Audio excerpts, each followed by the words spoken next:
External recognition is very important to us. Of course, we also get internal 360 surveys, and we survey our shareholders, as you would expect, as our important customers and the analysts. But to get an external benchmark, us versus peers, and where we do well and where we do less well, is exceptionally important to us. And I think all of us should have that in our scorecard as not necessarily winning, but performing well in these awards.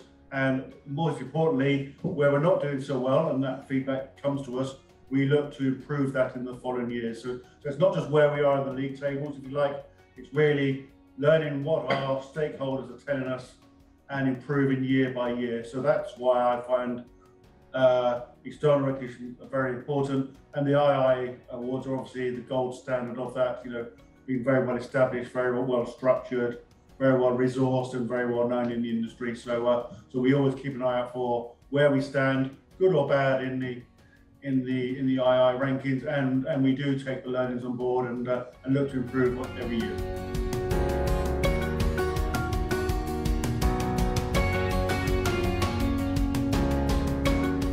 Look, I've worked for big, complex banks, and obviously investor relations professionals are in every industry and every country, which is great to see.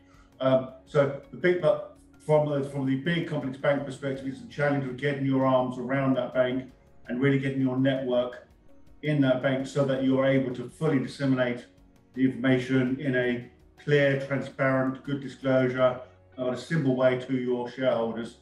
So that's really the challenge, and it's a constant challenge, and you're doing it quarter by quarter, year by year. Things change all the time, and we're a big complex bank, 3 trillion of assets. Reporting accounts is too big at close to 500 pages. So really, how do we disseminate that infrastructure organization in a clear, transparent way to our shareholders? That's a permanent challenge for us, but it's the reason why I'm in investor relations, because I relish that challenge and roll up your sleeves and get on with the job at hand.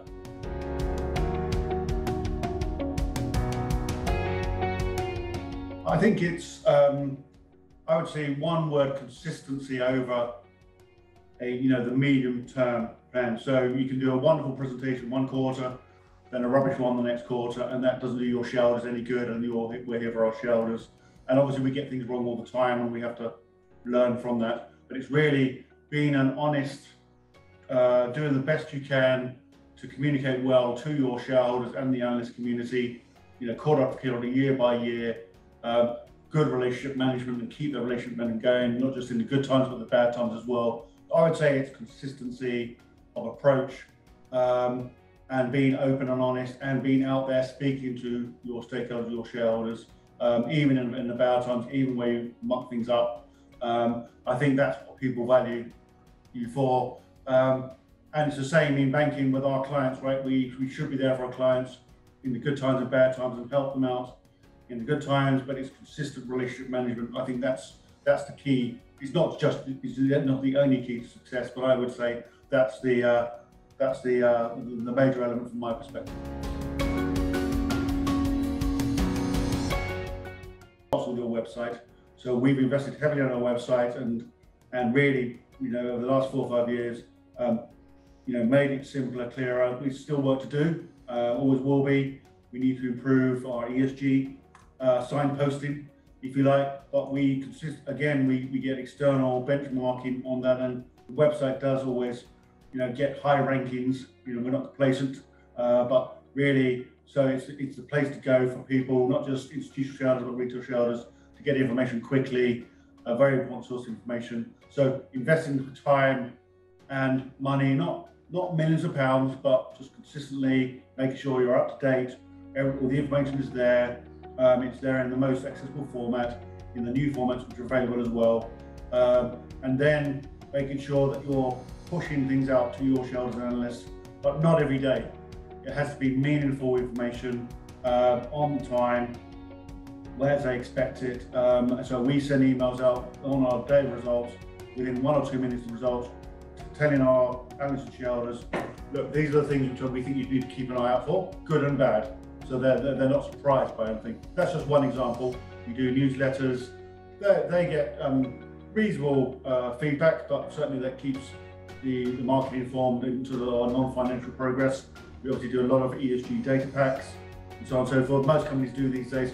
So it's really, again, that consistency, quarter after quarter, making sure that resource is available to our shareholders digitally in whatever format and indeed device which they find most useful to access. Clearly, we can all talk about mobile apps, but actually the feedback is still that people access the website via either their laptop or by their iPad, but it's obviously available on the iPhone, and our shareholders and we can have all the documents on our phones. So if somebody's asking us a question, we can tap away a couple of taps and, page 455 of the Quant accounts, the table is there and we can tell the shareholder or the analyst the information is such and such. So there's nothing transformational about it, but it's really making sure it's well resourced and you keep at it, year after year, quarter after quarter. You will be with us, rightly so, as an industry for at least the next 30 years and probably beyond. So any IR professional or indeed investment professional needs to, get on top of this subject and stay on top of this subject because it's fast moving, fast evolving, and obviously many of us are trained from a financial perspective as accountants or CFAs, so we obviously need to evolve and press ourselves there. From HSBC's perspective, clearly it's our financing, not just of what we call green financing, and making sure that green financing is appropriately green and is subject to the appropriate standards. It's also, we obviously do what's called brown financing, which is obviously financing the industries which are subject to much discussion, such as oil and gas, power utilities. And we are very much for a positive and just and fair transition. We will help our clients through that transition to net zero over the next 20, 30 years in both the developed markets and importantly the emerging markets, where HSBC is probably the world's biggest bank in emerging markets when you measure it. And so we will help our clients and customers subject to them coming on that journey in terms of positive transition and transition financing, and we will make a positive difference for the world by doing that. Now that's high level, but clearly we have a lot of stakeholders, many of which want us to stop financing, and so there's always this debate about exclusion from ESG or inclusion, and we're very much in the inclusion camp, subject to the appropriate standards, reporting, controls, and that we're all on that transition pathway to net zero. And so that sounds easy to say in a couple of minutes. Clearly, it's a huge challenge for $3 trillion of assets as a company, but it's very much one which we welcome. We think we can be part of the solution, and we also think, by the way, importantly, it will be good for our shareholders as well, that we are financing,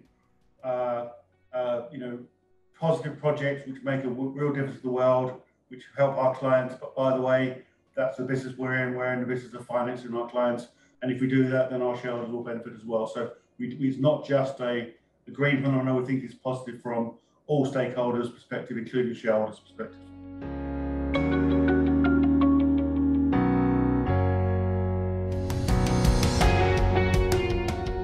I would say, in UK and Europe, there was a lot of talk about MiFID a couple of years ago, and the demand for the sell side. I think that was much exaggerated. Clearly, it's gone through fundamental structural change, but ultimately, we still have the same number of sell side analysts as we did 5 years ago, and we have more sell side analysts in Asia covering us, which is great and really, really welcome and good to see there. But really, it's the keeping on top of the transition in our investor base.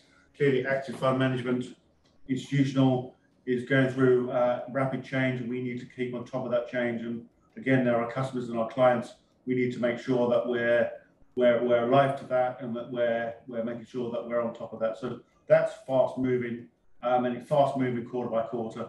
And so really keeping on top of what's happening in the active fund management industry, and how you serve that industry to the best of your ability, and making sure that you're relevant to that audience is the biggest challenge for us.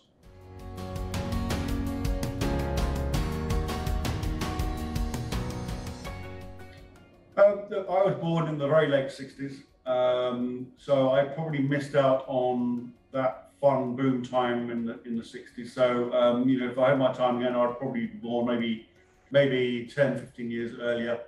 Um, and I'm a Londoner and I love London. Don't take yourself so seriously, and it will be okay in the end.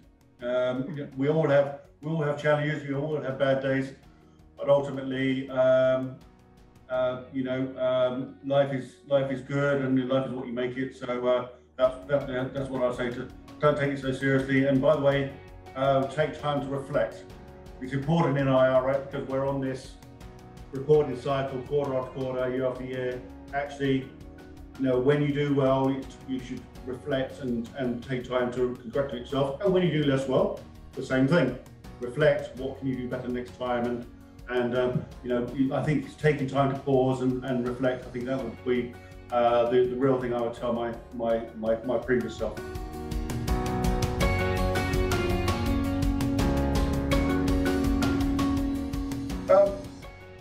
I think, I'm afraid it's not that original, but travel. I've got a number of events. I'm not sure I've got a top 3, which I would like to go to, involving, various soccer grounds, various cricket grounds, various racing events. And, I'm not a huge Grand Prix fan, but I'd like to go to the Monaco Grand Prix once. That's certainly my bucket list to do. My wife and I, we do a couple of European cities each year for the weekend, and we love doing that. And there's a number of cities in Europe which we still to visit, and there's a number of them still on our bucket list. So that's still on the to-do list over the next few years.